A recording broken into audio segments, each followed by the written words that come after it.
ஆந்திர நாட்டில் ஒரு அரசர் இருந்தார். அந்த அரசர்கிட்ட ஒரு அமைச்சர் இருந்தார். அந்த அமைச்சர் பேர் ராயண பாஸ்கர். அவர் ஒரு பெரிய அறிவாளி. அது மட்டும் இல்லை, மிகச்சிறந்த கொடையாளி. யார் எது கேட்டாலும் இல்லைன்னு சொல்ல மாட்டாராம். அதன் காரணமாகவே அவர்கிட்ட இருந்த செல்வம் நாளுக்கு நாள் குறைஞ்சிக்கிட்டே வந்துட்டு தான். கடைசியில் குடும்பத்துக்குன்னு எதுவும் வைக்காமலே அவர் போய் சேர்ந்துட்டார். மகனும் இறந்துட்டார். அந்த குடும்பத்தில் மிஞ்சி இருந்தது அவருடைய மருமகள், ஒரு பேரன், அவ்வளவுதான். இருந்த ஒரே சொத்து பழுதடைஞ்ச ஒரு வீடு. அந்த அம்மா மற்ற வீடுகளில் வேலை செஞ்சு தன்னுடைய பிள்ளைய படிக்க வச்சுக்கிட்டு வராங்க. அந்த புள்ள ஒரு பெரிய வள்ளலுடைய பேரனுங்கிறது அந்த பள்ளி வாத்தியார்களுக்கும் தெரியும். அதனால் அவங்களும் இவங்ககிட்ட கொஞ்சம் அன்பாகவும் அக்கறையாகவும் பழகி பாடம் சொல்லி கொடுத்துக்கிட்டு இருக்கிறாங்க.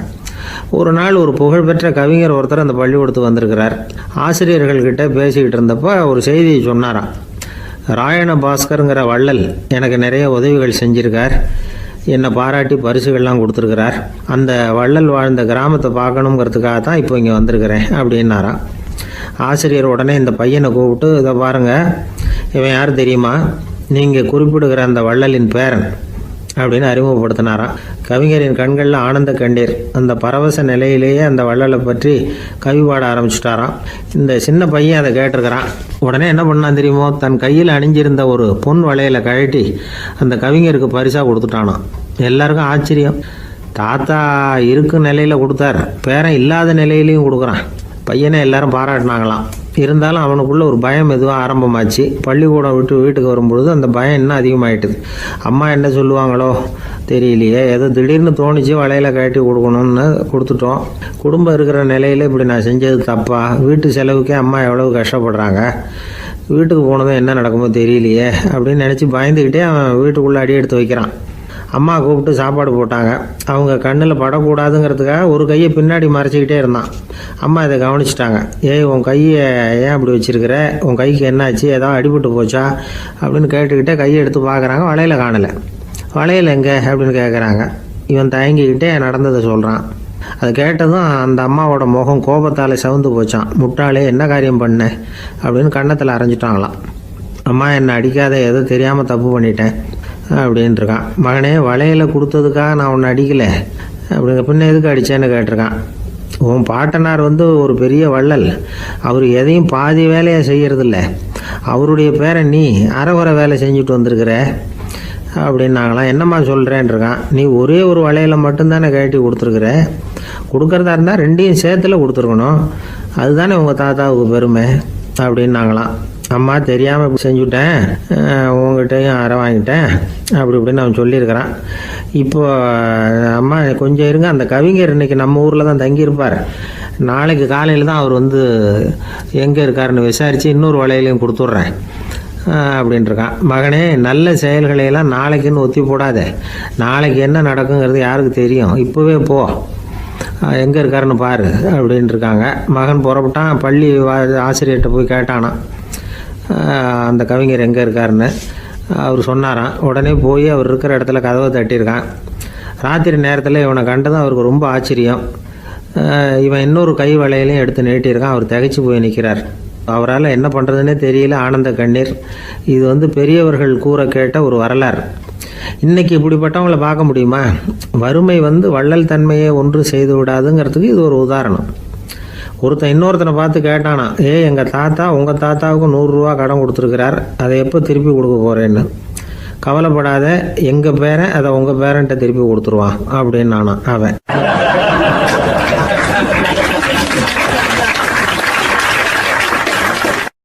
எனக்கு வாழ்க்கையே வெறுத்து போச்சு சார் அப்படின்னு சொல்லிட்டு ஒருத்தர் வந்தார்.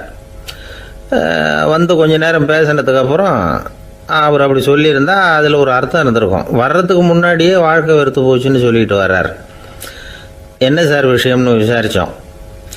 எங்கள் வீட்டில் தினம் 3 வேளையும் ஒரே மாதிரி சாப்பாடு சார், வித்தியாசமே கிடையாது. இப்படியே 3 மாதமாக சாப்பிட்டுக்கிட்டு இருக்கிறேன், அதை விட பட்டினி கிடந்து செத்துடலாம்னு தோணுது அப்படின்னார். ஒரு பெரியவர் சொன்ன தத்துவத்தை சொல்கிறதுக்கு ஆள் கிடைக்காம தவிச்சுக்கிட்டு இருந்தோம். இப்போ ஒருத்தர் கிடைச்சிட்டார், விட்டுலாமா? உடனே அவரை உட்கார வச்சு சொல்ல ஆரம்பிச்சிட்டோம்.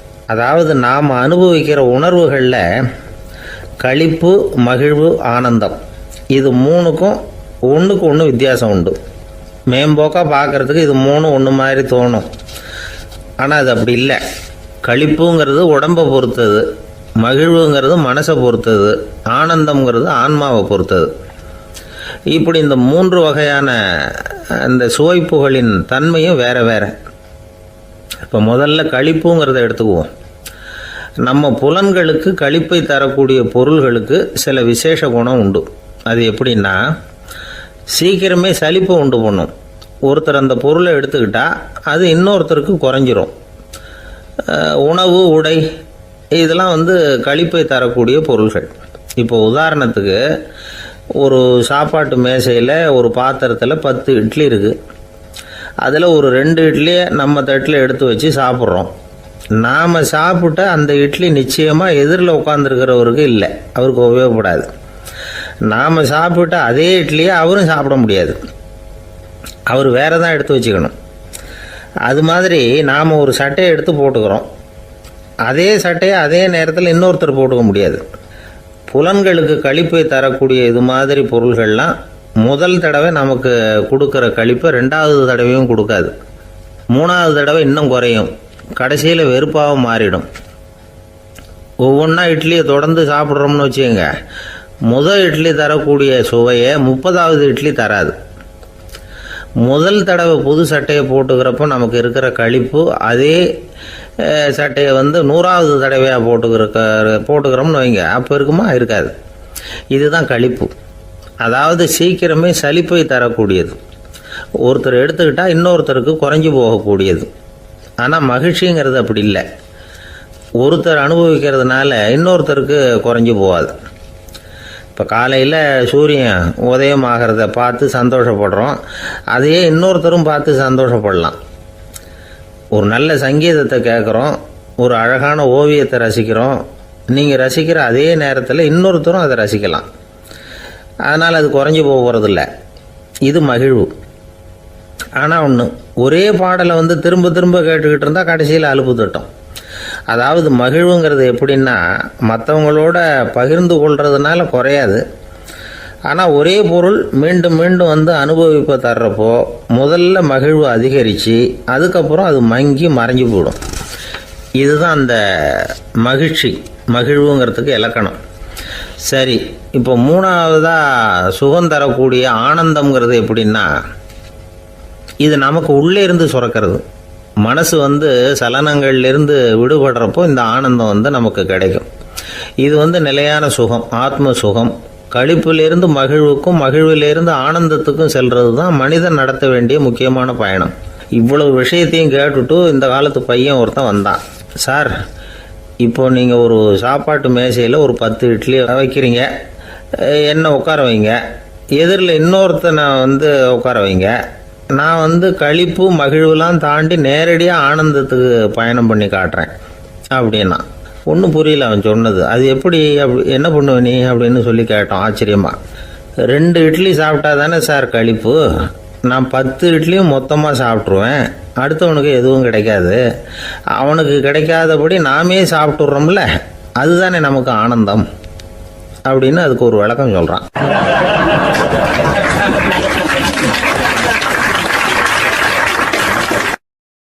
துஷ்டரை கண்டால் தூர விலகு, இப்படி ஒரு பழமொழி உண்டு. எதுக்காக இப்படி சொல்லி வச்சாங்க? துஷ்டன் ஏதாவது தொந்தரவு கொடுப்பான், அதனால் அவனை கண்டா பயந்துக்கிட்டு ஓடி ஒளிஞ்சிக்கோ அப்படின்னா இதுக்கு அர்த்தம் அப்படி இல்லை. ஒரு துஷ்டன் கிட்ட நெருங்கி போகிறோம்னு வச்சுக்கோங்க, அவன் நமக்கு கெடுதலான ஆலோசனைகள் எதையும் சொல்லலாம், அல்லது அவன் தீய உணர்வுகள் உள்ளவனா இருக்கலாம், அல்லது தீய செயல்கள் செய்யக்கூடியவனா இருக்கலாம், அல்லது தீய நட்புனால அவன் ஏற்கனவே கெட்டு போனவனா கூட இருக்கலாம். இப்படிப்பட்டவனை நெருங்கி போனா அவனோட பாதிப்பு நமக்கும் வந்துடும். அதனால விலகி போ அப்படின்னு சொல்றாங்க. இதையே கொஞ்சம் விவரமா இப்போ பார்ப்போமே. இப்போ இந்த துஷ்டர்களை 4 வகையா பிரிக்கிறாங்க. இந்த 4 வகைக்கும் உதாரணம் வேணும்னா வேற எங்கேயும் போக வேண்டியதில்லை, மகாபாரதத்தை பார்த்தாவே போதும். அதுல இந்த 4 வகையான தீயோரும் வர்றாங்க. முதல் வகைக்கு உதாரணம் சகுனி. இவன் மனசுல எப்பவும் தீய எண்ணங்கள் தான் நிறைஞ்சிருக்கும், கனவுல கூட தீய ஆலோசனைகள். யாராவது ஒருத்தர் நல்லபடியா வாழ்ந்தா அதை இவனால சகிச்சிக்க முடியாது. இப்படிப்பட்டவனோட நெருங்கிய தொடர்பு துரியோதனனுக்கு கிடைச்சது. துரியோதனன் எப்படின்னா, அவன் ஏற்கனவே தீய காரியங்கள் செய்யறதுக்கு தயங்காதவன். அப்படிப்பட்டவனுக்கு தீய போதனைகள் செய்யறதுக்கு சகுனி உதவுனா. இந்த 2 பேரோட சகவாசம் இன்னொருத்தனுக்கு கிடைச்சது. அவன் யாருன்னா துச்சாதனன். அவன் தீய நடத்தை உள்ளவன். இந்த 3 பேரும் ஒண்ணு சேர்ந்தா என்னத்துக்கு ஆகும்? உலகமே கெட்டு போடும்ல. இந்த 3 துஷ்டர்களோட நல்லவன் ஒருத்தன் வந்து சேர்ந்தான். அவன் தான் கர்ணன். கர்ணன் இயல்பாவே உத்தம குணம் உள்ளவன். அவன் நல்லவங்களோட சேராம இப்படிப்பட்ட கெட்டவங்க கிட்ட நட்பு வச்சுக்கிட்டான். அதனால அவனும் தீய செயல்களில் ஈடுபடுறது மாதிரி ஆயிடுது. துரியோதனனுடைய நண்பனா அவனுடைய ஆதரவுல வளர்ந்ததுனால அவனுக்கு துணையா இருக்க வேண்டி இருக்குது அப்படின்னா. நட்பு உரிமையினால உதவி புரிய வேண்டியது சரிதான், அது தப்புன்னு சொல்ல முடியாது. இருந்தாலும் தீய செயல்களுக்கு உதவி செய்யறது சரியில்லை. புத்தி பலம் புஜ பலம் எல்லாம் இருந்தா கூட தெய்வ பலம் இல்லைன்னா ஜெயிக்க முடியாது. கர்ணன் மகா வீரன். இருந்தாலும் கடைசியில் அவன் கதி என்னாச்சு? அவங்ககிட்ட எல்லா நல்ல குணங்களும் இருந்தது. இருந்தாலும் ஏன் இப்படி ஆச்சு? தீயவர்களுடைய சேர்க்கை தான் காரணம். அவங்களோட சேர்ந்ததுனால இவனையும் அப்படியே நினைக்க ஆரம்பிச்சுட்டாங்கல்ல. 4 வகை துஷ்டர்கள்ல இவனும் ஒரு வகை அப்படின்னு சொல்ல ஆரம்பிச்சிட்டாங்க. அதாவது தீய ஆலோசனைக்கு சகுனி, தீய உணர்வுகளுக்கு துரியோதனன், தீய செய்கைக்கு துச்சாதனன், தீய நட்புக்கு கர்ணன். இப்படி உதாரணமாயிட்டான். அதனாலதான் துஷ்டரை கண்டால் தூர விலகு அப்படின்னு சொன்னாங்க. அது புராண காலம். இப்பெல்லாம் நிலைமை கொஞ்சம் வேற விதமா இருக்குது. அன்னைக்கு ஒரு நாள் அப்படிதான் ஒரு காட்டு பாதையில யாரோ ஒருத்தர் அடிபட்டு கிடந்தார். யாரோ ஒரு துஷ்டன் அவனை அடிச்சு போட்டுட்டு போயிட்டான் போல இருக்கு. அந்த வழியா போன ஒருத்தர் பரிதாபப்பட்டு அவனை போய் தூக்கினார். ஆறுதல் சொன்னார், இதை பாருங்க, இந்த வழியா எப்பவும் தனியா வரக்கூடாது. ஏன்னா இங்க ஒரு ரவுடி இருந்துகிட்டு வர்றவங்க போறவங்களெல்லாம் வழிப்பறி பண்ணிட்டு இருக்கிறதா கேள்விப்பட்டிருக்கிறேன் அப்படின்னாராம். இனிமே அப்படி கேள்விப்பட மாட்டீங்க அப்படின்னு நானா அந்த ஆளு. ஏன்னு கேட்டிருக்காரு இவர். அவன் சொல்லியிருக்கான், நான் தான் சார் அந்த ரவுடி. இந்த வழியா போனவங்க கிட்ட தகராறு பண்ணேன். அவங்க தான் என்ன இப்படி அடிச்சு போட்டு என்கிட்ட இருந்த பணத்தையெல்லாம் புடுங்கிட்டு போட்டாங்க சார். காலம் ரொம்ப கெட்டு போச்சு அப்படின்னு நானா ரொம்ப பரிதாபமா.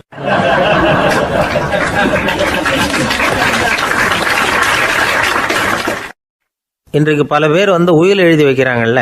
இந்த உயில்னா என்ன? அதாவது ஒரு நபர் தனக்கு பின்னாடி தன்னுடைய சொத்துக்கள் யாருக்கு போய் சேரணும்னு நினைக்கிறாரோ அந்த நினைப்பை சட்டப்படி உறுதிப்படுத்துறது தான் உயில். சரி, உயிலை யார் எழுதலாம்? 18 வயசு பூர்த்தியான யாரும் உயில் மூலமா சொத்துக்களை விநியோகிக்கலாம். கண் பார்வை இல்லாதவங்க, காது கேளாதவங்க, வாய் பேச முடியாதவங்க, இவங்கெல்லாம் கூட உயில் எழுதி வைக்கலாம். புத்தி சுவாதீனம் இல்லாதவங்க கூட சில சமயம் புத்தி தெளிவா இருந்தா உயில் எழுதலாமா. குடிபோதையில் இருக்கிறவங்க, தாங்கள் என்ன செய்யறோங்கிறது தெளிவா அறிய முடியாதவங்க, நோய் நொடியில் இருக்கிறவங்க, இவங்கெல்லாம் உயில் எழுத முடியாது. ஒருத்தரை நிர்பந்தப்படுத்தி ஏமாத்தி அல்லது சுய நினைவில்லாத ஒருத்தர்கிட்ட எழுதி வாங்கி வைக்கிற உயில் செல்லாது. உயிலை இந்த முறையில தான், இந்த படிவத்தில் தான் எழுதணும்னு சட்டத்தில் விதி எதுவும் கிடையாது. இதுக்கு முத்திரை கட்டணமும் கிடையாது. உயிலை வெற்று காகிதத்தில் எழுதலாம். அச்சு அடிக்கணும், டைப் அடிக்கணுங்கிற அவசியம் கூட இல்லை. கையாலேயே கூட எழுதலாம். எழுதி இருக்கிறது புரியணும், அவ்வளவுதான். குறைந்தபட்சம் 2 சாட்சிகளை வச்சுக்கிட்டு உயில் எழுதுறவர் அதில் கையெழுத்து போடணும். கையெழுத்து போட தெரியாதுன்னா இடது கை பெருவிரல் ரேகை வைக்கலாம்.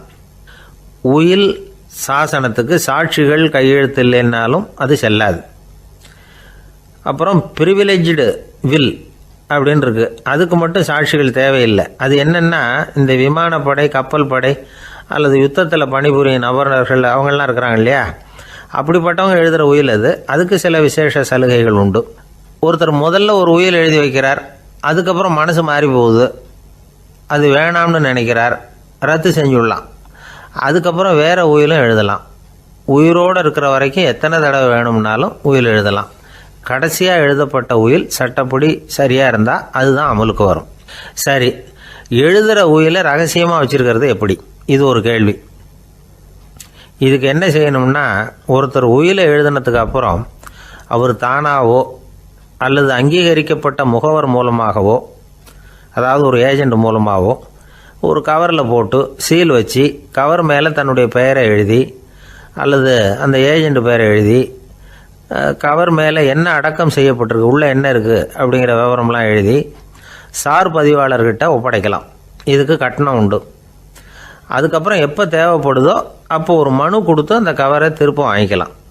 இப்போ எழுதுகிற உயிலை இவ்வளவு நாளுக்குள்ளே பதிவு செய்யணுங்கிற கால வரையறை உண்டா அப்படின்னு ஒரு கேள்வி வரலாம் இல்லையா?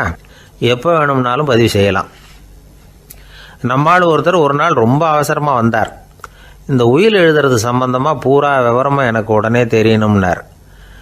நான் உடனே அவரை வக்கீல் ஒருத்தர்கிட்ட அழைச்சிட்டு போனேன். இவர் அவர்கிட்ட எல்லா விவரமும் கேட்டு தெரிஞ்சுக்கிட்டார். ரொம்ப தேங்க்ஸ்ன்னு சொல்லிவிட்டு 2 பேரும் வெளியில் வந்தோம். அதுக்கப்புறம் இவர்கிட்ட கேட்டேன், ஆமாம் இவ்வளவு விவரமாக கேட்குறீங்களே, உங்களுக்கு எத்தனை பிள்ளைங்க சார் அப்படின்னு கேட்டேன். 6 பேர் சார் அப்படின்னார். சரி, இருக்கிற சொத்து எவ்வளவுன்னு கேட்டேன். அதை இனிமே தான் சம்பாதிக்க போகிறேன் அப்படின்னார்.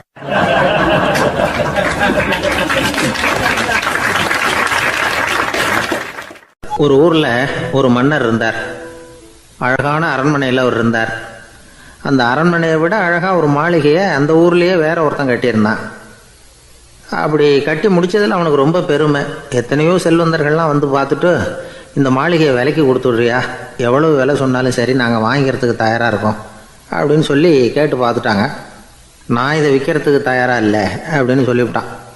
அவ்வளவு சிறப்பாக கலை அம்சத்தோடு அதை கட்டி முடிச்சிருக்கிறான்.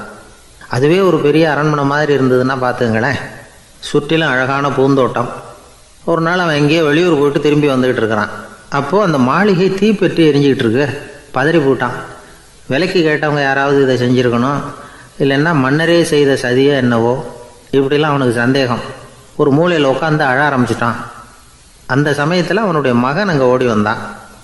அப்பா அழாதீங்க, இதை நான் நேற்று ராத்திரியே நம்ம ஊர் மன்னருக்கு விற்றுட்டேன். இதை கட்டி முடிக்க நமக்கு எவ்வளவு செலவாச்சோ அதை போல் 3 மடங்கு விலைக்கு விற்றுட்டேன், கவலைப்படாதீங்க. இதை விட அழகான மாளிகையை நாம் புதுசாக கட்டிக்கலாம்னா. இதை கேட்டதும் அழுதுகிட்டு இருந்தவன் அழுகையை நிறுத்தினான், சிரிக்க ஆரம்பிச்சிட்டான். இதே இடத்த நான் வந்து மன்னர்கிட்ட இருந்து விலைக்கு வாங்குவேன், இதை விட அழகான மாளிகையை கட்டுவேன் அப்படின்னு சுற்றி நின்று எல்லார்கிட்டையும் சொல்லிக்கிட்டு இருந்தான்.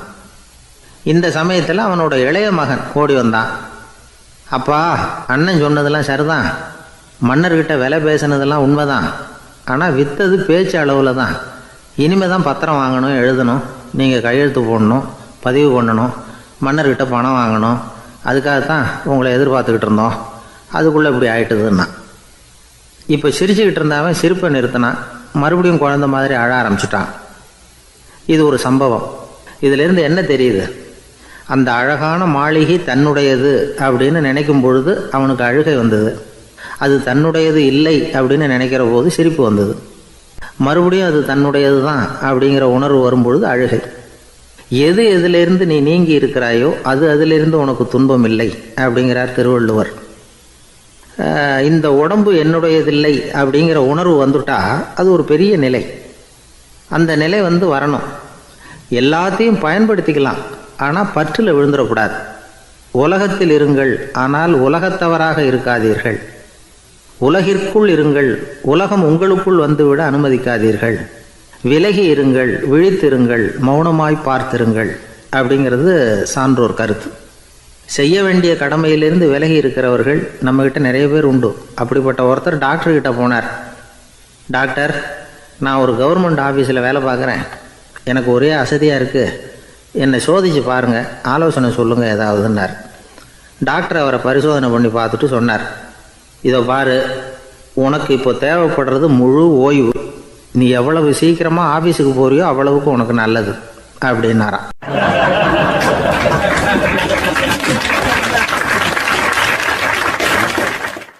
ஒரு ஊரில் ஒரு ஆள் இருந்தான். கற்பனையிலேயே காலத்தை கடத்திக்கிட்டு இருந்தான்.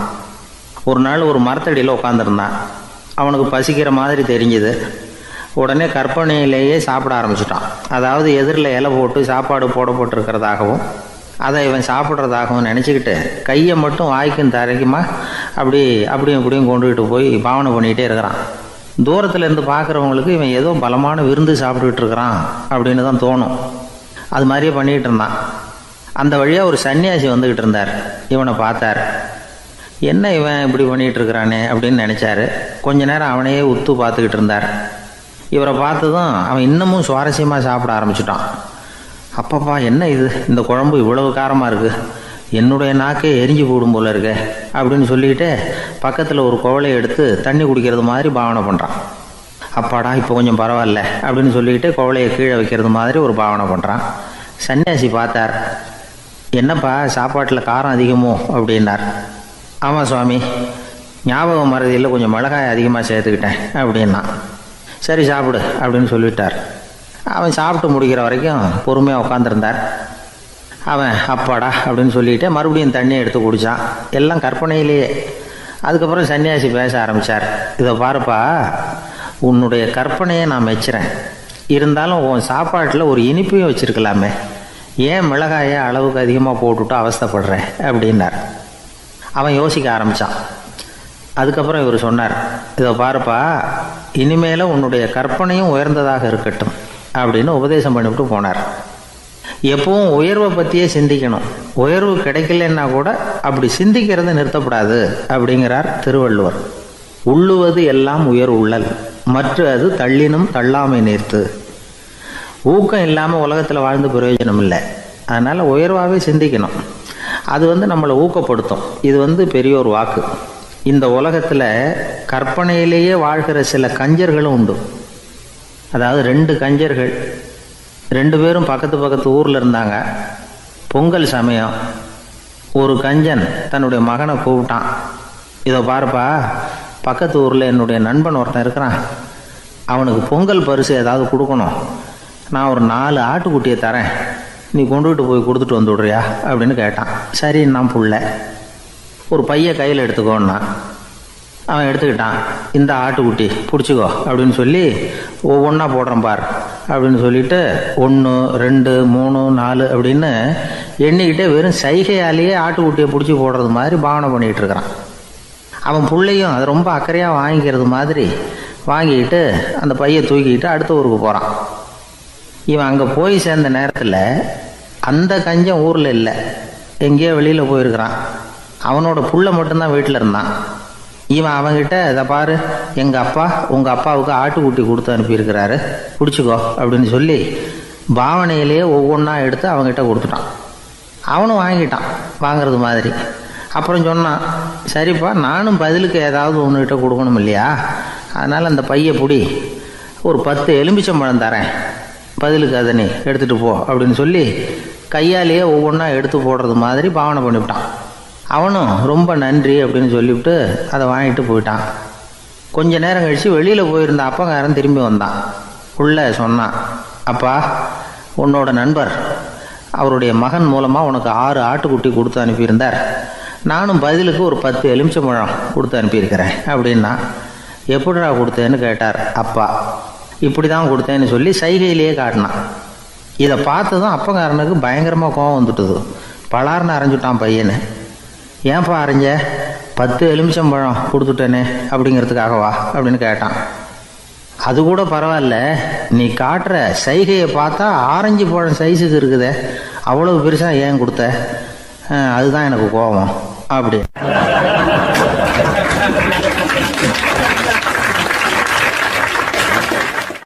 ஒரு நண்பர் யாருக்கோ ஃபோன் பண்ணிக்கிட்டு இருந்தார். அவர் பேசி முடித்ததும் நான் அவரை பார்த்து, இப்போ ஃபோன் பண்ணிங்களே, அந்த ஃபோன் நம்பர் என்ன அப்படின்னு கேட்டேன். அவர் தலையை சொரிஞ்சுக்கிட்டார். ஞாபகம் வரலன்னார். சரி சார், அதை விடுங்க, உங்கள் மனைவி பேர் என்ன அப்படின்னு கேட்டேன். மாலதின்னார். என்ன சார் இது வேடிக்கை, கொஞ்ச நேரத்துக்கு முன்னாடி பேசின ஃபோன் நம்பர் மறந்து போச்சு. எப்போவோ கல்யாணம் பண்ணிக்கிட்ட மனைவி பேர் மறக்கலை, அதை கரெக்டாக சொல்லிவிட்டீங்களே அப்படின்னு கேட்டேன். அவர் என்னை ஒரு மாதிரியாக பார்த்தார். அவர் அப்படி என்னை பார்த்ததில் ஒன்றும் தப்பு இல்லை. ஏன்னா நாம் எல்லாருமே அப்படி தானே, ஒரு குறிப்பிட்ட காரியத்துக்காக தொலைபேசியில் ஒருத்தட்ட பேசுகிறோம். அதுக்கப்புறம் அந்த எண் நமக்கு அனாவசியம், அதனால் மறந்துடுறோம். இதுக்கு பேர் தான் தற்காலிக ஞாபகம். ஆனால் மனைவி பேரை மறந்துட முடியுமா? முடியாது. அது அவசியமான ஒன்று. அடிக்கடி அந்த பேரை உபயோகப்படுத்துகிறோம். அதனாலேயும் அது முக்கியங்கிறதுனாலேயும் அதை மறக்கறதில்ல. இதுக்கு பேர் நிரந்தர ஞாபகம். சரி, இந்த தற்காலிக ஞாபகம், நிரந்தர ஞாபகம், இது 2 ஞாபக அளவுகளையும் கட்டுப்படுத்துறது எது அப்படின்னா மூளைக்குள்ளே நடக்கிற மின்சார நடவடிக்கைகள் தான். தற்காலிக ஞாபகம் ஒரு மின்னல் மாதிரி தோன்றி மறையுது. நிரந்தர ஞாபகம் ஒரு படிவம் போல் மூளையில் படிஞ்சுடுது. ஒரு சம்பவத்தின் பல பிரதிகள் மூளையில் பல்வேறு பகுதிகளிலேயும் படிகிறதுனால ஒன்று மறைஞ்சாலும் மறந்தாலும் இன்னொன்று மறையறதில்ல.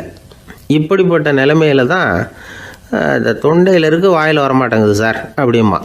ஒருத்தருக்கு எந்த துறையில் ஆர்வமும் ஈடுபாடும் அதிகமோ அது சம்பந்தமான ஞாபக சக்தி அதிகமாக இருக்கும். தொழிலை விரும்புகிற ஒரு டெலிஃபோன் ஆப்ரேட்டருக்கு எண்கள்லாம் நல்ல ஞாபகம் இருக்கும். அது மாதிரி கவிஞர்களுக்கு வார்த்தைகள் நல்ல ஞாபகத்தில் இருக்கும். இது ஒரு பக்கம் இருந்தாலும் ஒரு மூளை எண்களை விட எழுத்துக்களை விட படங்களை ரொம்ப சுலபமாக ஞாபகத்தில் வச்சுக்குது. புரிஞ்சுக்கிற தன்மை, அனுபவம், புத்தி கூர்மை இது கூடி குறையிறத பொறுத்து ஞாபக சக்தியும் ஏறும் இறங்கும். இப்போ உதாரணத்துக்கு ஒரு பையனுக்கு படித்தது எதுவும் ஞாபகத்தில் இல்லைன்னா அவன் அதை சரியாக புரிஞ்சுக்கலைன்னு அர்த்தம். இந்த மறதிங்கிறது எந்த சமயத்தில் ஒரு பிரச்சனை ஆகுது தெரியுமா? உங்களுக்கு வேண்டியப்பட்ட ஒருத்தரை ஞாயிற்றுக்கிழமை சாயந்தரம் சரியாக 5 மணிக்கு கடற்கரைக்கு வர சொல்லிவிட்டு அந்த நேரத்தை மறந்துவிட்டா அது பரவாயில்ல, வர சொன்னதையே மறந்துவிட்டா தான் நிலைமை மோசம்னு அர்த்தம். இப்படி இருந்தால் இது சிகிச்சை எடுத்துக்க வேண்டிய நிலைமைங்கிறத புரிஞ்சுக்கணும். ஆமாம், இதுக்கும் மருந்து இருக்குது. ஆனால் மூளை குறிப்பிட்ட அளவுக்கும் கீழே இயங்குறப்போவோ இன்னொன்று சொல்லுவாங்க, இந்த நியூரோ டிரான்ஸ்மிட்டர் அப்படின்னு சொல்லுவாங்க. அப்படிங்கிற மூளை ரசாயனம் ரொம்பவும் குறைஞ்சி போகிறப்போ மட்டும்தான் உபயோகப்படும். டாக்டர் என்ன சொல்கிறாங்க தெரியுமா? மூளையை பொறுத்த வரைக்கும் அதில் ஞாபக சக்தி அதிகமாக உள்ள மூளை, மறதி உள்ள மூளை அப்படின்னு ஒன்றும் கிடையாது அப்படிங்கிறாங்க. நினைவு வச்சுக்கிறதுக்கு பயிற்சி அளிக்கப்பட்ட மூளை, பயிற்சியற்ற மூளை அப்படின்னு வேணும்னா சொல்லலாம் அப்படின்னு சொல்கிறாங்க. அதனால் நம்ம ஞாபக சக்திங்கிறது நம்மக்கிட்ட இருக்கிற பயிற்சி, முயற்சி இதை பொறுத்து தான் அமையும். ஒருத்தர் ஒரு பென்சிலை எங்கேயோ வச்சுக்கிட்டு தேடிக்கிட்டு இருந்தார். அப்புறம் என்னமோ தீவிரமாக யோசனை பண்ணி அதை ஞாபகப்படுத்தி பார்த்துக்கிட்டு இருந்தாராம். எதிரில் உட்காந்துருந்தவர் சொன்னார், பென்சிலை தானே தேடிக்கிட்டு இருக்கீங்க, அது உங்கள் வலது காதில் இருக்குது சார் அப்படின்னாராம் அவர். இதுக்கு அவர் சொல்லியிருக்காரு, பென்சிலை வலது காதில் தான் வச்சுருக்கேங்கிறது எனக்கு நல்லா ஞாபகம் இருக்குது, ஆனால் எது வலது காதுங்கிறது தான் மறந்து போச்சு அப்படின்னாராம். அவர் அதை தான் யோசிச்சுட்டு இருந்திருக்கிறார்.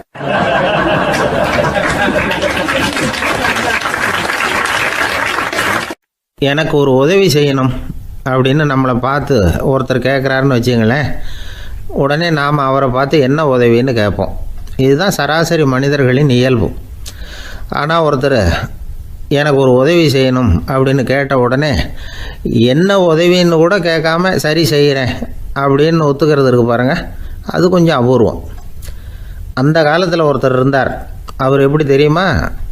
உதவி கேட்குறவங்க நல்லவங்களா கெட்டவங்களா அப்படின்னு கூட பார்க்கல, தனக்கு நன்மையா தீமையா அப்படின்னு கூட பார்க்கல, உதவி செய்கிறேன்னு புறப்பட்டு விட்டார். அவர் யார் தெரியுமா? அவர் தான் நல சக்கரவர்த்தி. அவர் மாதிரி நாமும் உதவி கேட்குறவங்களுக்கு உடனே உதவி செய்கிறதுக்கு தயாராக இருக்கணும் அப்படின்னு சொன்னார் ஒரு ஆன்மீக பேச்சாளர். நல சரித்திரத்தை அவர் சொல்லிக்கிட்டு இருந்தார். இந்திரன், அக்னி, வருணன், யமன் இவங்க 4 பேரும் நலனை பார்த்து எங்களுக்கு நீ உதவி செய்யணும், எங்களுக்காக நீ தூது போகணும் அப்படின்னு கேட்குறாங்க. யாருக்கிட்ட தூது போகணும், என்ன காரியத்துக்காக போகணும் அப்படின்னு கேட்கணும்ல. நலன் அப்படி கேட்கவே இல்லை, உடனே சரின்னு ஒத்துக்கிறான். அதுக்கப்புறம் அவங்க விவரம் சொல்கிறாங்க, என்ன உதவி, யாருக்கிட்ட தூது போகணும் அப்படிங்கிற விவரத்தை சொல்கிறாங்க.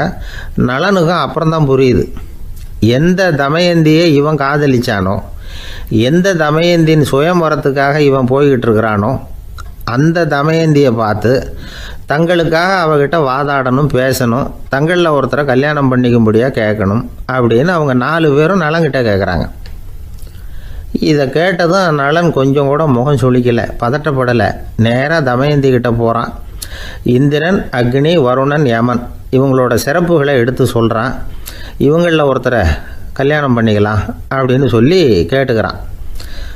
இதுக்கு தமயந்தி சம்மதிக்கலை. சுயமரம் நடக்குது, அவள் நலனை தேர்ந்தெடுக்கிறாள். அந்த 4 பேரும் நலனுக்கு நிறைய வரங்கள்லாம் கொடுக்குறாங்க. அதுக்கப்புறம் இப்படி போகுது கதை. இதில் நாம் கவனிக்க வேண்டியது என்னென்னா, உதவின்னு கேட்ட உடனே என்ன உதவின்னு கேட்காம சரி செய்கிறேன்னு சொன்னான் பாருங்கள், அதை கொஞ்சம் சிந்திக்கணும். செய்கிறேன்னு ஒத்துக்கிட்டதுக்கு அப்புறம் அது என்ன உதவின்னு தெரிஞ்சும் முகம் சுளிக்காமல் அதை செஞ்சான் பாருங்கள், அதையும் கொஞ்சம் சிந்திக்கணும். நம்மளால் ஒருத்தர் ஒரு நண்பனை தேடி போனால் எனக்கு ஒரு உதவின்னா சரி சொல்லுன்னா, இப்போ உங்ககிட்ட 2 கார் இருந்தால் என்ன பண்ணுவேன்னா உடனே அதில் ஒன்று உங்ககிட்ட கொடுத்துருவேன்னா, அவன் உங்ககிட்ட 2 பங்களா இருந்தால் என்ன பண்ணுவேன்னா அதில் ஒன்று உங்ககிட்ட கொடுத்துருவேன்னா, உங்ககிட்ட 2 பேனா இருந்தால் என்ன பண்ணுவேன்னா அதில் ஒரு பேனாவை உங்ககிட்ட கொடுக்க மாட்டேன்னா அவன். ஏன்டா அப்படி சொல்கிறேன்னா, ஏன்னா இப்போ நிஜமாகவே என்கிட்ட 2 பேனா இருக்குது, அதனால் அப்படி சொல்கிறேன் அப்படின்னு நானா அவன்.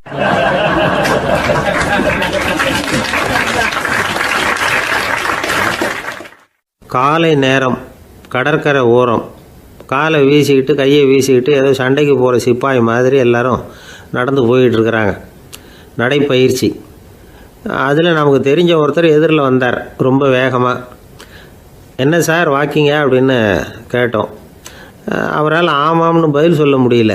அவ்வளவு கஷ்டம். மூச்சு விடுறதுக்கே வாயை திறந்து மூடிட்டு இருக்கிறார். எங்கே பேசுறது? கொஞ்சம் நின்று நிதானித்து மூச்சு விட்டுட்டு அதுக்கப்புறம் சொன்னார் ஆமாம் அப்படின்னு. என்ன சார் இவ்வளவு வேகம்னோ? உங்கள் பேச்சை கேட்டுவிட்டு தான் சார் நடக்க ஆரம்பித்தோம். நீங்கள் தான் அடிக்கடி சொல்லிகிட்டு இருந்தீங்க நடக்கிறது நல்லதுன்னு. அன்னையிலேருந்து ஆரம்பிச்சுட்டேன். ஆனால் ரொம்ப கஷ்டமாக இருக்குது சார். இப்போ பாருங்கள், உங்கள்கிட்ட சுலபமாக பேசக்கூட முடியல, மூச்சு வாங்குது, உடம்பு கூட வலிக்கிறது மாதிரி இருக்குது அப்படின்னு அவர் பாட்டுக்கு பேச ஆரம்பிச்சிட்டார். உங்களை யார் சார் இவ்வளவு வேகமாக நடக்க சொன்னது? வேகத்தை குறைங்க, மெதுவாக நடங்க அப்படின்னோம். நீங்கள் நடக்கிறதுனால என்னென்ன சௌகரியம்னு அன்றைக்கி சொன்னீங்களே தவிர சௌகரியமாக நடக்கிறது எப்படின்னு சொல்லலையே அப்படின்னார் அவர். இன்னமும் லேசாக மூச்சு வாங்கிக்கிட்டே சொன்னால் கூட இவர் சொல்கிறதுலேயே ஒரு நியாயம் இருக்குது. அதனால் இந்த நடைப்பயிற்சி பண்ணுறவங்க கவனிக்க வேண்டிய சில முக்கியமான குறிப்புகள் இருக்குது. அது என்னென்னங்கிறத அவங்க தெரிஞ்சுக்கணும். அது தெரிஞ்சு வச்சுக்கிறது நல்லது. இதெல்லாம் மருத்துவ நிபுணர்கள் சொல்கிற குறிப்புகள். அவங்க என்ன சொல்கிறாங்க தெரியுமா? உங்கள் வயசு 40க்கு மேலேயா? உங்கள் எடை இருக்க வேண்டியதை விட 10 கிலோ அதிகமாக இருக்குதா? நீங்கள் புகை பிடிக்கிறவரா? இதய நோய், இரத்த நாள நோய், உயர் இரத்த அழுத்தம் இப்படி ஏதாவது உங்களுக்கு உண்டா? அப்படின்னா நீங்கள் உங்கள் இஷ்டத்துக்கு வரிஞ்சு கட்டிக்கிட்டு நடைப்பயிற்சி பண்ண ஆரம்பிச்சிடாதீங்க. முதல்ல ஒரு மருத்துவ பரிசோதனை பண்ணிக்கோங்க, அதுதான் நல்லது அப்படின்னு அவங்க சொல்கிறாங்க. நடக்கிறப்போ, உடற்பயிற்சி செய்கிறப்போ மார்பு பகுதியில் அல்லது வேறு எங்கேயாவது தொடர்ந்து வலி இருந்ததுன்னா பயிற்சியை நிறுத்தி விட்டு டாக்டரை போய் பார்க்கணும். நடைப்பயிற்சி பண்ணுறப்போ உங்கள் சக்திக்கு தகுந்த மாதிரி மெதுவாக அதிக கஷ்டம் இல்லாமல் முன்னேறலாம். அங்கே என்ன போட்டியாக வைக்கிறாங்க? முந்திக்கிட்டு போய் என்ன பண்ண போகிறோம்? பரிசாக வாங்க போகிறோம். அதனால் நிதானம் அவசியம் அப்படிங்கிறது அவங்க ஆலோசனை. தொந்தரவு கொடுக்காத ஷூ, ட்ரெஸ்ஸு இதுகளை உபயோகப்படுத்துங்க. பாதத்தில் ஆடு தசை இருக்குல்ல, அங்கே ஏதாவது பிரச்சனை இருந்ததுன்னா டாக்டரை பாருங்கள். அந்த பாதத்தில் வலி வரும் அந்த இடத்துல. வெயில் காலமாக இருந்தால் தலைக்கு தொப்பி வச்சுக்கோங்க. பனியில் நடந்தாலும் அப்படி தான். தலையை பத்திரமா பார்த்துக்குங்க. நம்மக்கிட்ட ஏதோ கொஞ்சம் உருப்படியாக தெரியறது அது தானே. உடற்பயிற்சிக்கு முன்னாடி பின்னாடி பயிற்சி செய்கிறப்போ நிறைய தண்ணி குடிக்கலாமா. முதல் 1 மாதத்துக்கு கொஞ்சம் தளர்த்தியாக சாவகாசமாக நடக்கலாம். மணிக்கு 3 அல்லது 4 கிலோமீட்டர் வேகம்னு வச்சுங்களேன். அதுக்கப்புறம் வேகத்தை அதிகப்படுத்தலாம். மணிக்கு 6 அல்லது 8 கிலோமீட்டர் அளவுக்கு நடக்கலாம். நல்லா கையை வீசிக்கிட்டு நடக்கணும். மூச்சு விடுற எண்ணிக்கை அதிகரிக்கணும். இது மாதிரி ஒரு 30 நிமிஷம் நடக்கலாம். தனியாக நடந்து போகிறதுக்கு உங்களுக்கு என்னமோ மாதிரி இருக்குதா? கூட யாரையாவது சேர்த்துக்குங்க. ஒரு குரூப்பாக சேர்ந்து போகலாம். நடக்கிறதுங்கிறத ஒரு சந்தோஷமான சமாச்சாரமாக ஆக்கிக்கணும். தினம் இப்படி நடக்க வேண்டி இருக்குதே அப்படின்னு புலம்பிக்கிட்டே போகக்கூடாது. சில பேர் நடக்கிறப்போ கடந்த காலத்தை அசை போட்டுக்கிட்டே போவாங்க. சில பேர் வருங்காலத்தை அசை போட்டுக்கிட்டே போவாங்க. சில பேர் முக்கியமான திட்டம்லாம் இப்படி நடக்கிறப்போ தான் தீர்மானம் பண்ணுவாங்க. நடக்கிறதுனால மன இறுக்கம் குறையுது, பரபரப்பு குறையுது, மன ஆற்றல் பெருகுது, தன்னம்பிக்கை வளருது, முதுமை தள்ளி போகுது, செயல்திறன் அதிகரிக்குது. இதை தவிர உடம்புக்கும் பல விதமான சௌகரியங்கள் ஏற்படுது. அதனால் இது வரைக்கும் நடக்க ஆரம்பிக்காதவங்க இனிமேல் இந்த குறிப்புகளை கவனத்தில் வச்சுக்கிட்டு நடக்க ஆரம்பிச்சுடலாம். சார்லஸ் லேம்ப் அப்படின்னு ஆங்கில இலக்கிய மேதை ஒருத்தர். அவர் ஒரு தரம் உடம்பு சரியில்லைன்னு டாக்டர்கிட்ட போனாராம். டாக்டர் அவரை பார்த்துட்டு, நீங்கள் தினமும் காலையில் வெறும் வயத்தில் நடக்கணும் அப்படின்னாராம். வெறும் வயத்தில் நடக்கிறதுக்கு நான் தயார், ஆனால் வயிறு கிடைக்கணுமே சார். யார் வயத்து மேலே நடக்கிறது டாக்டர் அப்படின்னு கேட்டாராம் இவர்.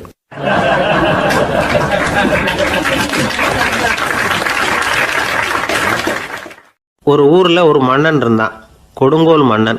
நிறைய தொந்தரவு பண்ணிக்கிட்டு இருந்தான். அவன் ஒரு தடவை என்ன பண்ணான் தெரியுமா? ஒரு தப்பும் பண்ணாத ஒரு இளைஞனை பிடிச்சி ஜெயிலில் அடைச்சுட்டான். அந்த பையனோட சொந்தக்காரங்கள்லாம் ராஜா கிட்ட போனாங்க. அவன் ஒரு தவறும் பண்ணலை, அவனை விடுதலை பண்ணுங்க அப்படின்னு கெஞ்சி கேட்டுக்கிட்டாங்க. மன்னன் யோசனை பண்ணான். அந்த இளைஞனை கூப்பிட்டுக்கிட்டு வர சொன்னான். அவனை கொண்டாந்து ராஜா முன்னாடி நிறுத்தினாங்க. இதை பாருப்பா, உன்னை நான் விடுதலை பண்ணுவேன், ஆனால் ஒரு கண்டிஷன். அந்த நிபந்தனையை நீ நிறைவேற்றினா உனக்கு விடுதலை அப்படின்னா மன்னன். சரின்னு ஒத்துக்கிட்டான் பையன். மன்னன் கண்டிஷன் என்னங்கிறத சொன்னான். உங்ககிட்ட ஒரு செம்மறி ஆட்டை கொடுக்க போகிறேன். 1 மாதத்துக்கு அதுக்கு தேவையான தீனியையும் கொடுக்க போகிறேன். 1 மாதம் கழித்து அந்த ஆட்டை வந்து எடை போட்டு பார்ப்பேன். அந்த ஆட்டின் எடை கொஞ்சம் கூட கூடி இருக்கக்கூடாது. எடை கூடி இருந்தால் உனக்கு விடுதலை கிடையாது. என்ன சொல்கிற அப்படின்னா பையனுக்கு ஒன்றும் புரியல, பயமாக போட்டுது. குழம்பிக்கிட்டே நின்றுக்கிட்டு இருக்கிறான். சரி, ஒரு நாள் டைம் தரேன், நல்லா யோசனை பண்ணி பார்த்துட்டு நாளைக்கு உன் முடிவை சொல்லு அப்படின்னா மன்னன். பையன் கவலையோடு வெளியில் வந்தான். அங்கே ஒரு பெரியவர் நின்றுக்கிட்டு இருந்தார். அவர்கிட்ட விஷயத்தை சொன்னான். அந்த பெரியவர் இந்த பையனுக்கு காதோட காதாக ஒரு வழியை சொல்லி கொடுத்தார். அதை கேட்டதும் பையன் மறுபடியும் மன்னன் முன்னாடி வந்து நின்னா, உங்கள் நிபந்தனையை ஏற்றுக்கிறேன்னு சொன்னான். மன்னன் வந்து ஒரு ஆட்டுக்குட்டியையும் அதுக்கு 1 மாதத்துக்கு தேவைப்படுற தீவனத்தையும் கொடுக்கும்படியாக உத்தரவு போட்டான். கொடுத்தாங்க, ஓடிட்டு போயிட்டான். 1 மாதம் தினமும் தவறாமல் அந்த தீவனத்தை ஆட்டுக்குட்டிக்கு போட்டுக்கிட்டு இருக்கிறான். 1 மாதம் கழித்து அந்த ஆட்டை வந்து அரண்மனைக்கு ஓட்டிகிட்டு போனான். மன்னன் அதை எடை போட்டு பார்க்குறான். எடை கூடவே இல்லை, அப்படியே தான் இருக்குது. உடனே போட்ட நிபந்தனைப்படி அந்த இளைஞனை வந்து விடுதலை பண்ணிவிட்டான். சரி, ஆட்டுக்கு எடை கூடாமல் இருக்கிறதுக்கு அந்த பெரியவர் சொல்லி கொடுத்த யோசனை என்ன அப்படின்னா, அது வேற ஒன்றும் இல்லை. அந்த ஆட்டுக்கு எதிரில் அது கண்ணில் படுற மாதிரி ஒரு ஓநாயை கட்டி போட சொன்னார். அவ்வளவுதான். ஆட்டுக்கு ஓநாய்ங்கிறது பிறவி பகை. ஓநாயை பார்த்தா ஆடு நடுங்க ஆரம்பிச்சிரும், அவ்வளவு பயம்.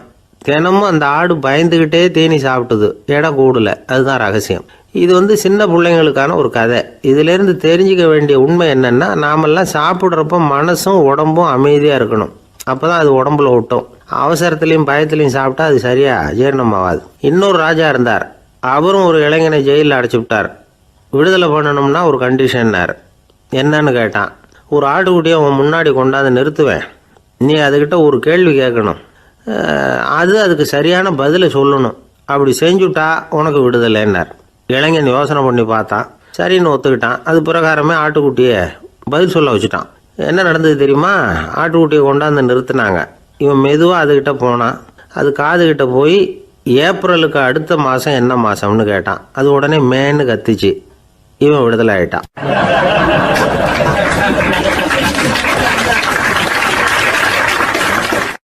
ஒரு அப்பாவுக்கு 2 பிள்ளைங்க. மூத்தவன் ரொம்ப அடக்கம். அப்பா எது சொன்னாலும் கேட்பான், பெரியவங்களுக்கு கீழ்ப்படிஞ்சு நடப்பான். இளையவன் அப்படி இல்லை, தான் நினச்சதை தான் சொல்லுவான், செய்வான். அடுத்தவங்க சொல்கிறத கேட்க மாட்டான், அடங்கி நடக்க மாட்டான். இந்த 2 பேரில் யாரை வந்து உங்களுக்கு பிடிக்கும்? பெரியவனை தான் பிடிக்கும். ஏன்னா அவன் தான் சொல்கிற பேச்சை கேட்குறவன் அப்படின்னு சொல்லுவீங்க. ஆனால் ஒரு ஞானி என்ன சொல்கிறார் தெரியுமா?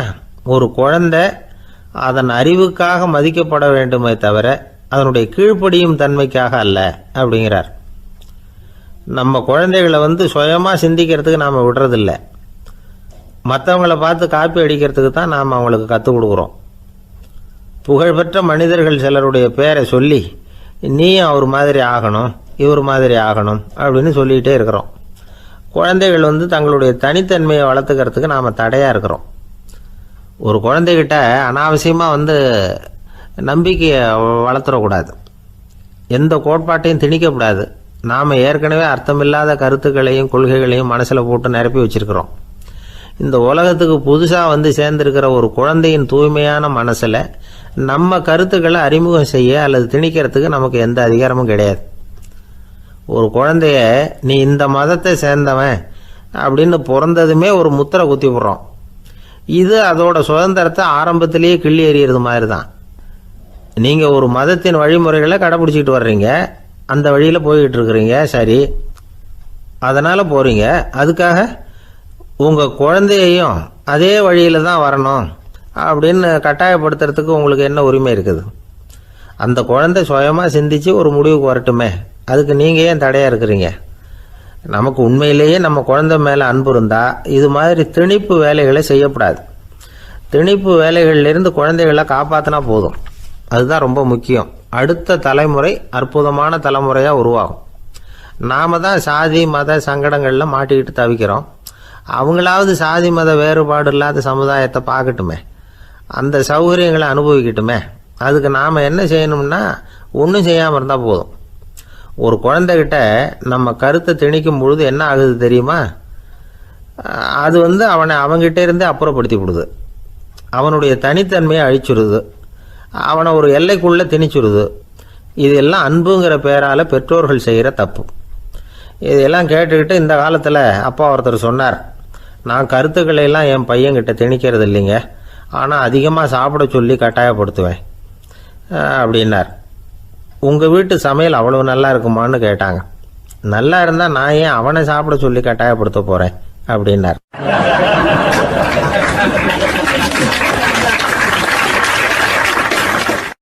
உங்கள் பையன் எப்படி சார் இருக்கான் அப்படின்னு விசாரித்தார் ஒருத்தர்.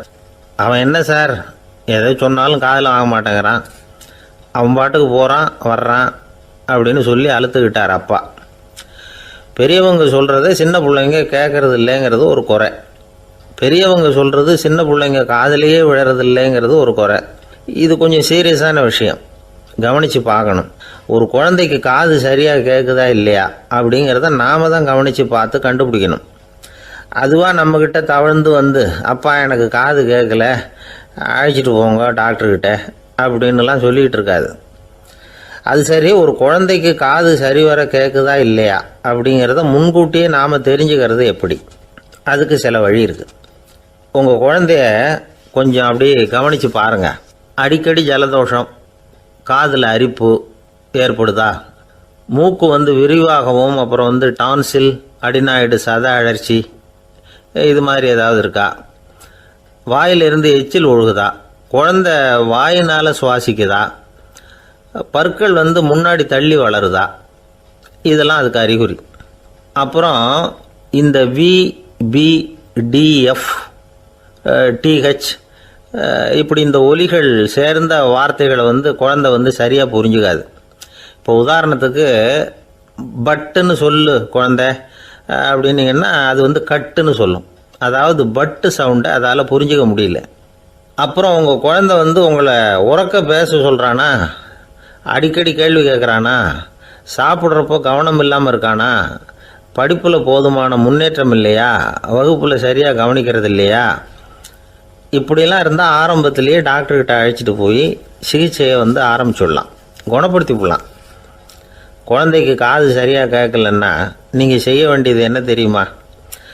அவனுக்கு காது கேட்கலேங்கிறதுக்காக அவன் முன்னாடி சத்தம் போட்டு பேசக்கூடாது. மெதுவாக சீராக பேசணும், அவனை பார்த்து பேசணும். உங்கள் உதட்டு அசைவுகள் அவனுக்கு உதவும், அதை பார்த்தே புரிஞ்சுக்குவான். நீங்கள் வாயில் வெத்தலை பாக்கு போட்டுக்கிட்டோ புகை பிடிச்சிக்கிட்டோ பேசக்கூடாது. அப்படி பேசினா அவனால் அந்த உச்சரிப்பை சரியாக புரிஞ்சிக்க முடியாது. ஒரு வார்த்தையை சொல்கிறீங்க, அவனுக்கு புரியல அப்படின்னா அதே வார்த்தையை மறுபடியும் சொல்லணும். அவனுக்கு நீங்கள் முதல்ல சொன்ன வார்த்தை புரியலேன்னு நினச்சிக்கிட்டு மறுபடியும் திருப்பி சொல்கிறப்போ அதே அர்த்தம் வரக்கூடிய வேறு வார்த்தையை சொல்லக்கூடாது. இப்படிலாம் நடந்துக்கிட்டால் அவனுக்கு மன திடத்தை ஏற்படுத்த முடியும். இல்லைன்னா அவனுக்கு தாழ்வு மனப்பான்மை வந்துடும். குழந்தைக்கு காது கோளாறுன்னா ஆரம்பத்திலேயே டாக்டர்கிட்ட அழைச்சிட்டு போனால் போதும், குணப்படுத்தி விடலாம். அப்புறம் பார்த்துக்கலாமே அப்படின்னு அலட்சியமாக இருந்துட்டால் தான் கஷ்டம். சில பேர் கோபத்தில் சின்ன பிள்ளைங்க காதை பிடிச்சி திருகிறது உண்டு. இது ரொம்ப தப்பு. காது கையோடு வந்துட்டால் என்ன பண்ணுறது? ஒரு வேடிக்கை கதை, அது கதை தான், நிஜமாக நடந்ததில்லை, அது மாதிரி நடக்காது. ஒரு வேடிக்கைக்காக சொல்லப்படுற கதை. அதாவது ஒரு வீட்டில் அப்பா அம்மாவை பார்த்து சொல்லிகிட்டு இருக்கார், இதை பாரு, நாளைக்கு காலையில் என்னை சீக்கிரம் எழுப்பி விட்ரு, நான் செங்கல்பட்டு வரைக்கும் போயிட்டு வர வேண்டியிருக்கு அப்படின்னாராம். இதை அவங்க பையன் காதில் வாங்கிட்டு இருக்கான். அப்பாவுக்கு சிரமம் வேண்டாமே அப்படின்னு நினச்சி அவனே காலையில் யாருக்கும் தெரியாமல் எழுந்திரிச்சு புறப்பட்டு செங்கல்பட்டுக்கு போட்டான். சாயந்தரமாக திரும்பி வந்தான். அப்பா பையனை காணாமல் அலமோதிக்கிட்டு இருக்கிறார். சாயந்தரமாக பையனை பார்த்ததும் எங்கடா போயிட்டு வந்தேன்னு கேட்டார் கோவமாக. செங்கல்பட்டுக்கு போயிட்டு வந்தேன்ப்பா, நீ வேணா அலைய வேண்டாமேன்னு அப்படின்னா. எதுக்கடா போனேன்னு அதட்டினார். அதான்ப்பா, நீ நேற்று அம்மா கிட்ட சொல்லிகிட்டு இருந்த, அதை காதில் வாங்கினேன், உனக்காக நான் போயிட்டு வந்தேன் அப்படின்னா. உடனே எந்த காதில் வாங்கினேன் அப்படின்னு சொல்லி காதை பிடிச்சி திருகினார். அந்த காது கையோடு வந்துட்டுது. இது நடந்து கொஞ்ச நாள் கழித்து அந்த அப்பாவும் பையனும் கடத்தெருவில் போய்கிட்டு இருக்கிறாங்க. எதிரில் ஒரு நாய் ஓடி வந்தது. அதுக்கு 2 காதும் இல்லை. என்ன இது, இந்த நாய்க்குட்டிக்கு 2 காதும் இல்லை அப்படின்னார் அப்பா. அதுக்கு பையன் சொல்கிறான், அப்பா அது 2 தடவை செங்கல்பட்டுக்கு போயிட்டு வந்துடுவோம் அப்படின்னானா.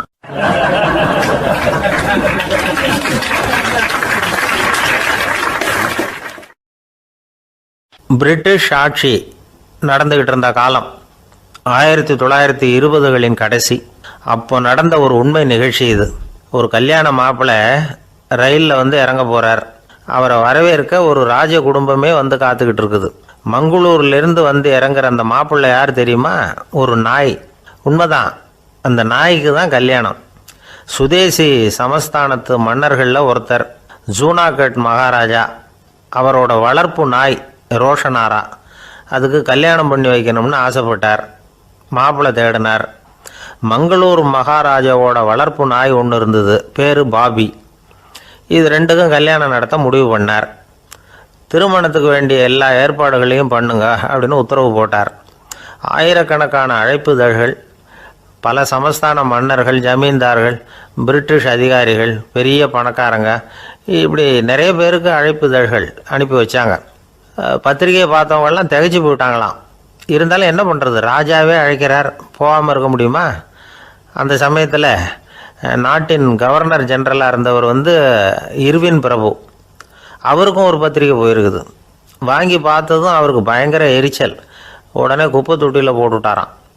மாட்சிமை தங்கிய பிரிட்டன் சக்கரவர்த்தியின் பிரதிநிதியான தன்னை கேவலம் ஒரு நாயின் திருமணத்துக்காக அழைக்கிறதா அப்படின்னு அவருக்கு ஆத்திரம். இருந்தாலும் கல்யாணம் பிரமாதமாக நடந்துதான். கல்யாணத்தன்னைக்கு பொண்ணுக்கு ஸ்பெஷல் குளியல், தண்ணீருக்கு பதிலாக வாசனை திரவியங்கள், பன்னீர், குளித்ததுக்கு அப்புறம் அலங்காரம், வைர மாலை, முத்து மாலை, ஏகப்பட்ட அலங்காரம்.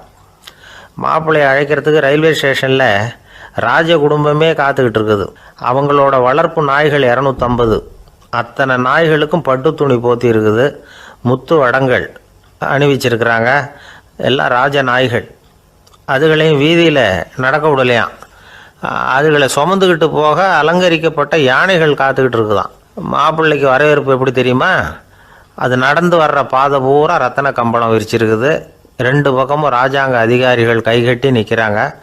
அரசு படை வீரர்கள் அணிவகுப்பு மரியாதை செலுத்துகிறாங்க. அந்த நாய் ராஜ மரியாதையோடு நடந்து வருது. நகையெல்லாம் போட்டுக்கிட்டு வருது. திருமண மண்டபத்துக்கு சேருது. அங்கே கல்யாணம் அமோகமாக நடக்குது. இந்த திருமணத்தை முன்னிட்டு அந்த ஜூனாகட் சமஸ்தானத்துக்கு 3 நாள் விடுமுறை வேறு.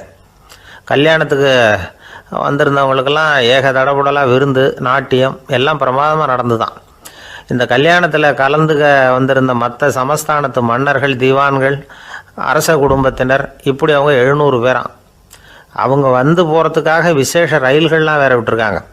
கல்யாணம் முடிஞ்சதும் அந்த நாய் தம்பதிகளோட பெரிய பெரிய மன்னர்கள்லாம் ஒன்றா உட்காந்து சாப்பிட்டாங்களாம். ஏர் கண்டிஷன் அறையில் அந்த தம்பதிகள் கொஞ்ச காலம் வாழ்ந்துருக்கிறாங்க.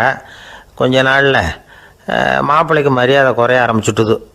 வெளியில் துரத்தி விட்டாங்களாம். அந்த பெண் நாய் மட்டும் ராஜ போகங்களை அனுபவித்து வந்து தான். இந்த கல்யாணத்தை பார்த்துட்டு தொடர்ந்து மற்ற சமஸ்தானத்து மன்னர்களும் நாய் திருமணங்கள் நடத்த ஆரம்பிச்சுட்டாங்களாம்.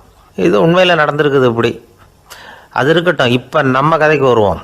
ஒரு ராஜாவுக்கு ரொம்ப நாள் கழித்து ஒரு குழந்தை பிறந்து தான். அரண்மனை ஜோசியரை கூப்பிட்டுருக்கார் ராஜா. ஜோசியரே, என் மகன் வருங்காலத்தில் சிறந்த வாள் வீரனாக வரணும்னு ஆசைப்படுறேன். வருவானாங்கிறத கொஞ்சம் பார்த்து சொல்லுங்களேன் அப்படின்னாராம்.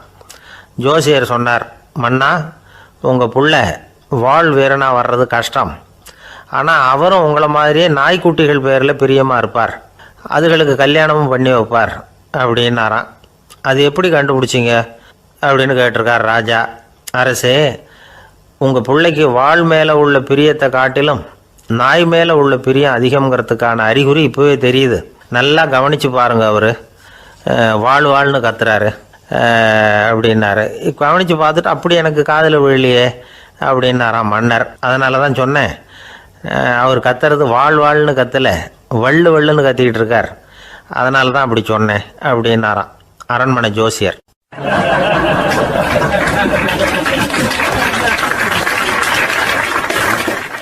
ஒரு பெரிய காடு. அந்த காட்டுக்கு மத்தியில் ஒரு ஆசிரமம். அங்கே ஒரு முனிவர் இருந்தார். பல இடங்கள்லேருந்து வர்ற குழந்தைகளுக்கு அவர் பாடம் சொல்லி கொடுத்துக்கிட்டு இருக்கிறார். ஏழை பணக்காரர் அப்படிங்கிற வித்தியாசம்லாம் கிடையாதுங்க. எல்லாரும் அவர்கிட்ட தங்கள் பிள்ளைகளை அனுப்பி வச்சாங்க. மன்னர்களுடைய பிள்ளைங்க கூட அங்கே அவர்கிட்ட தான் படிக்கிறதுக்கு வருவாங்க. ஆனால் அந்த முனிவரை பொறுத்த வரைக்கும் எல்லா பிள்ளைங்களும் ஒன்று தான். இது யார் வீட்டு பிள்ளைன்னெல்லாம் பார்க்க மாட்டார். எல்லாரும் சமம். மாணவர்கள்லாம் அங்கேயே மாத கணக்கில் வருஷ கணக்கில் தங்கியிருந்து பாடம் கற்றுக்கிட்டு போகிறது வழக்கம். அவராக பார்த்து போகணுன்னு சொல்கிற வரைக்கும் அங்கேயே இருக்கணும், படிக்கணும். குருகுல வாசம். ஒரு சமயம் ஒரு ராஜகுமாரனும் அவர்கிட்ட வந்து படிச்சுக்கிட்டு இருந்தான். அவனுக்கு ஒரு 15 வயசு இருக்கும். சில வருஷம் கழித்து அந்த முனிவர் தன்கிட்ட இருக்கிற மாணவர்களுக்கெல்லாம் பரீட்சை வச்சார். அவங்களுடைய அறிவு முதிர்ச்சியை கணிக்கிறதுக்காக பல சோதனைகள்லாம் வச்சார். ஒவ்வொருத்தராக பார்த்து இனிமேல் நீங்கள் வந்து உங்கள் வீட்டுக்கு போகலாம் அப்படின்னு சொல்லி அனுப்பி வச்சுக்கிட்டு இருக்கிறார். எல்லாரும் போயிட்டாங்க. கடைசியாக மிஞ்சி இருந்தது ஒரே ஒரு மாணவன். அவனை மட்டும் வீட்டுக்கு அனுப்பலை. யார் அந்த பையன் தெரியுமா? அவன்தான் அந்த ராஜகுமாரன். ராஜகுமாரனுடைய தந்தைக்கு, அதுதான் அந்த ராஜாவுக்கு, அங்கே வயசு ஏறிக்கிட்டே போகுது. என்ன இது, படிக்க போன பையன் இன்னும் திரும்பி வரலையே அப்படின்னு நினச்சார். வந்துட்டா சீக்கிரமாக அவனுக்கு பட்டம் கட்டிவிட்டு நாம் விலகிக்கலாமே அப்படின்னு நினச்சார். கல்யாணம் வேறு பண்ணி பார்க்கணும் பையனுக்கு. ஆனால் பையன் வர்ற வழியை காணும். ராஜா பார்த்தார். சரி, நேர்லேயே போய் என்னன்னு தெரிஞ்சுட்டு வந்துடுவோம் அப்படின்னு காட்டுக்கு புறப்பட்டார். அங்கே போய் முனிவரை பார்த்தார். முனிவர் வந்து இவரை அன்பாக வரவேற்று உட்கார வச்சார். அதுக்கப்புறம் ராஜா மெதுவா, எல்லாரையும் வீட்டுக்கு அனுப்பி வச்சுட்டிங்களாமே, ஏன் பிள்ளைய மட்டும் அப்படின்னு சொல்லி மெதுவாக இழுத்தார். முனிவர் வந்து இதுக்கு உடனே பதில் சொல்லலை.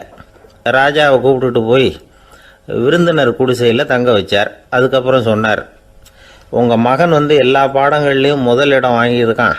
இப்படி முதலாவதாக வர்ற மாணவனுக்கு நாங்கள் இன்னொரு தேர்வு வைக்கிறது வழக்கம். அதுலேயும் அவன் வந்து முதலாவதாக வந்துட்டான்னா அவன் ஒரு பெரிய வித்வான் அப்படிங்கிற கௌரவத்தை அடைஞ்சிருவான் அப்படின்னார். அதாவது முனிவர் அப்படி சொல்கிறார். அப்படி சொல்லிவிட்டு போயிட்டார் அவர். ராஜா அங்கேயே தங்கிட்டார். ராத்திரி படுத்து தூங்கினார். காலையில் எழுந்திரிச்சு அந்த குடிசைக்கு வெளியில் வந்தார் பல்லு விளக்கிறதுக்காக. அந்த சமயத்தில் தூரத்தில் ஒருத்தன் ஒரு கையில் கோடாலியை வச்சுக்கிட்டு தலையில் ஒரு பெரிய விறகு கட்டை சுமந்துக்கிட்டு வந்துக்கிட்டு இருக்கிறது மாதிரி தெரிஞ்சுது. யாராவது விறகு வெட்டியாக இருக்கும் அப்படின்னு நினச்சார் ராஜா. கிட்ட வந்ததும் உத்து பார்க்குறாரு. பார்த்தா அது தன்னோட புள்ள. திகைச்சு போயிட்டார். என்ன இது, ஒரு ராஜகுமாரனை கூட இது மாதிரி வேலையெல்லாம் செய்ய சொல்கிறாங்களே அப்படின்னு நினச்சார்.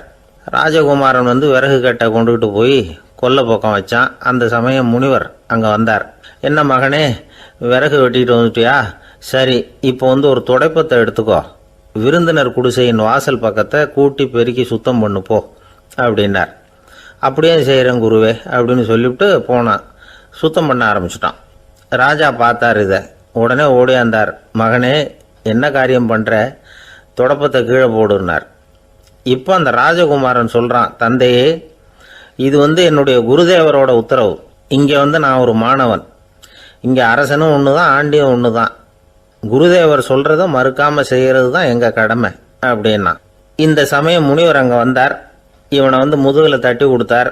அப்புறம் ராஜா கிட்ட சொன்னார், அரசே, உங்கள் புள்ள எங்கள் கடைசி தேர்வுலையும் வெற்றி பெற்றுட்டான். பணிவு தான் மாணவர்களின் மிக உயர்ந்த குணம். குருநாதர் சொல்றது மனசுக்கு பிடிக்கலன்னா கூட மறுக்காம செய்யணும். அப்படி செய்யறதுனால எதை செய்யலாம் எதை செய்யக்கூடாது அப்படிங்கிற விவேகம் அவங்களுக்கு வந்துடும். செய்யக்கூடாததை கூட பெரியவங்க சொல்லிவிட்டா செஞ்சுதான் ஆகணும் அப்படிங்கிற பணிவு அவங்களுக்கு வந்துடும். இந்த குணம் வந்துட்டுதுன்னா அவங்க எத்தனை கடினமான வேலையாக இருந்தால் கூட ரொம்ப சுலபமாக செஞ்சு முடிச்சிருவாங்க. தூக்கத்திலேயும் அப்புறம் துக்கத்திலேயும் தோண்டு போட மாட்டாங்க. இந்த பணிவும் விவேகமும் அவங்கக்கிட்ட மன உறுதியை ஏற்படுத்தும். அந்த உறுதி உங்கள் பையனுக்கு வந்தாச்சு. இனிமேல் அவனை நீங்கள் அழைச்சிட்டு போகலாம். அவன் நிச்சயமாக பேரும் புகழும் பெறுவான் அப்படின்னார். ராஜா அவரை பார்த்து, குருதேவா, புரிஞ்சுக்கிட்டேன், என்னை மன்னிக்கணும் அப்படின்னாரு. அதுக்கப்புறம் மகனை அழைச்சிக்கிட்டு நாட்டுக்கு திரும்பி வந்துட்டார். இந்த கதையை இன்று ஒரு தகவலில் சொல்லுங்கள் சார், உங்கள் நிகழ்ச்சியில் சொல்லுங்கள் சார் அப்படின்னு சொல்லி மாணவர்கள் கேட்டால் பணிவாக இருக்கிறது எப்படி அப்படிங்கிறத புரிஞ்சுக்குவாங்க அப்படின்னு சொன்னார் ஒருத்தர். சரி சொல்லுவோம், அதுக்கு முன்னாடி நேர்லேயே ஒரு பையன்கிட்ட சொல்லி பார்க்கலாமே அப்படின்னு தோணுச்சு. உடனே ஒரு பையனை கூப்பிட்டோம். ஏன்பா, உங்கள் வாத்தியார் உனக்கு இது மாதிரி ஒரு பரீட்சை வச்சா என்ன பண்ணுவேன் அப்படின்னு கேட்டோம். நானும் அப்படி தான் சார் நடந்துக்குவேன், விறகு வெட்டுவேன், தொடப்பத்தினால கூட்டி சுத்தம் பண்ணுவேன், உடனே செஞ்சு முடிச்சிருவேன் சார் அப்படின்னா. பலே பரவாயில்லையே அப்படின்னோம்.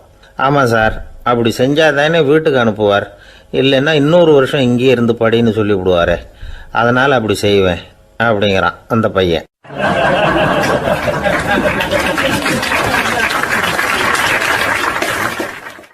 ஒரே ஒரு ஊர். அந்த ஊருக்கு பேர் கொடையாளிப்பட்டி. அந்த பேருக்கு தகுந்த மாதிரி தான் அந்த ஊர் மக்களும். யார் வந்து என்ன கேட்டாலும் இல்லைன்னு சொல்லாமல் கொடுப்பாங்க. கொடையாளிகள் நிறைந்த ஊர். இனாமா மட்டும் இல்லை, கடனாகவும் பணம் கொடுப்பாங்க. யாருக்காவது அவசரமாக பணம் தேவைப்பட்டதுன்னு வச்சுக்கோங்க, அந்த ஊருக்கு போய் வாங்கிக்கலாம்.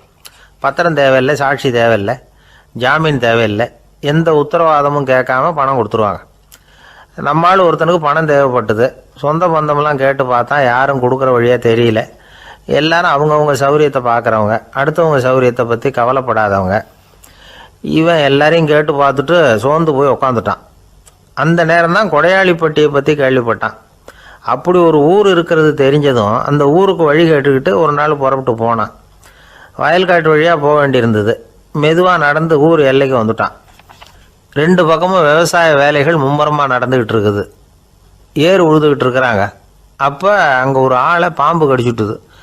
பக்கத்தில் வேலை செஞ்சுக்கிட்டு இருந்தவங்க ஓடி வந்தாங்க. அவசரமாக செய்ய வேண்டிய முதல் உதவியெல்லாம் செஞ்சு பார்த்தாங்க. பலன் இல்லை.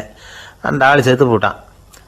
அவன் செத்து விட்டான்னு தெரிஞ்சதும் அவனை தூக்கி வரப்பு மேலே போட்டுட்டு எல்லாரும் அவங்கவுங்க வேலையை கவனிக்க ஆரம்பிச்சிட்டாங்க. அங்கே ஒரு ஆள் இவனை பார்த்து சொன்னான், ஐயா, நீங்கள் போகிற வழியில் இவன் சொந்தக்காரன், இவனுக்கு சோறு கொண்டுகிட்டு வருவான், இவன் இங்கே செத்துட்டான்னு அவங்ககிட்ட சொல்லிவிடுங்க அப்படின்னா. இவனுக்கு ரொம்ப ஆச்சரியம்.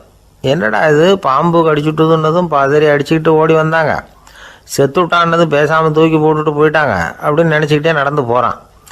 எதிரில் சோறு கொண்டுக்கிட்டு ஒரு ஆள் வந்தான். இவன் விவரத்தை சொன்னான். அங்கே அவங்க சொந்தக்காரன் பாம்பு கடிச்சு செத்து போட்டான் அப்படின்னா. அவன் கொஞ்ச நேரம் அமைதியாக நின்னான். அதுக்கப்புறமா அங்கேயே வரப்பில் உட்காந்து கொண்டுகிட்டு வந்த சோத்தை தானே சாப்பிட்டு முடித்தான். பேசாமல் எழுந்திரிச்சு திரும்பி போயிட்டான். கொஞ்சம் கூட பதறல, அழலை. இப்படியும் ஒரு ஊரா அப்படின்னு நினச்சி ஆச்சரியப்பட்டுக்கிட்டே இவன் ஊருக்குள்ளே போனான். ஒரு பெரிய மனுஷனை பார்த்து பணம் கேட்டான். அவரும் இவனோட பேரையும் ஊரையும் மட்டும் விசாரிச்சுக்கிட்டு தேவையான பணத்தை கொடுத்துட்டார். பணத்தை வாங்கிட்ட பிறகு தன்னுடைய மனசை அரிச்சிக்கிட்டு இருந்த அந்த விஷயத்தை பற்றி கேட்டான். ஐயா, வழியில் ஒருத்தன் செத்துட்டான், அவனை அப்படியே தூக்கி வரப்பில் போட்டுட்டு எல்லாரும் வயல்வெளி வேலைகளை பார்த்துக்கிட்டு இருக்கிறாங்களே அப்படின்னா. இதுக்கு அந்த பெரியவர் சொன்னார், ஆமாம், அப்படி தான் செய்வோம். வேலை முடிஞ்சு வீட்டுக்கு திரும்புகிறப்போ அவனை தூக்கிட்டு வந்து அடக்கம் பண்ணிடுவோம் அப்படின்னார். ரொம்ப ஆச்சரியமாக இருக்கே அப்படின்னா. ஏன் உங்கள் ஊரில் யாராவது செத்துட்டா என்ன பண்ணுவீங்க அப்படின்னு கேட்டார்.